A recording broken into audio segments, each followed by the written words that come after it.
ரொம்ப பேர் வந்து இந்த பிவிசி டேப்பில் வந்து சொட்டு சொட்டாக ட்ராப்பாக வந்து லீக்கேஜ் வருது. அது எப்படி சரி பண்ணலான்னு கேட்குறீங்க. ஸோ இதில் வந்து ஸ்பிண்டில் வந்து சேஞ்ச் பண்ண முடியாது. சிபி டேப் மாதிரி இதில் ஸ்பிண்டில்லாம் சேஞ்ச் பண்ண முடியாது. அதுக்கு ஒரு ஈஸியான ட்ரிக்ஸ் ஒன்று சொல்லித்தரேன். இந்த மேலே இருக்கிற கேப்பை வந்து நம்ம அந்த ஸ்க்ரூவை லூஸ் பண்ணிவிட்டு மேலே இருக்கிற அந்த கேப்பை வந்து ரிமூவ் பண்ணிட்டோம் அப்படின்னா இதுக்குள்ளே இருக்கிறது தான் ஸ்பிண்டில்.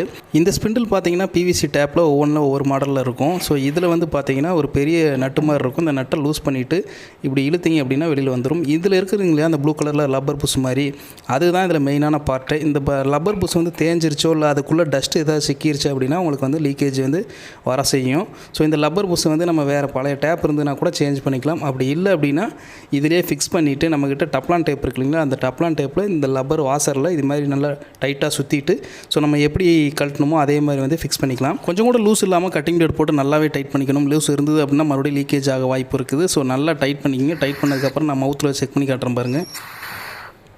ஸோ இந்த தகவல் உங்களுக்கு பயனுள்ளதாக இருக்குன்னு பயனுள்ளதாக இருந்துச்சு. இந்த வீடியோக்கு லைக் பண்ணிட்டு மறக்காம சேனலை சப்ஸ்கிரைப் பண்ணிங்கன்னா நன்றி, வணக்கம்.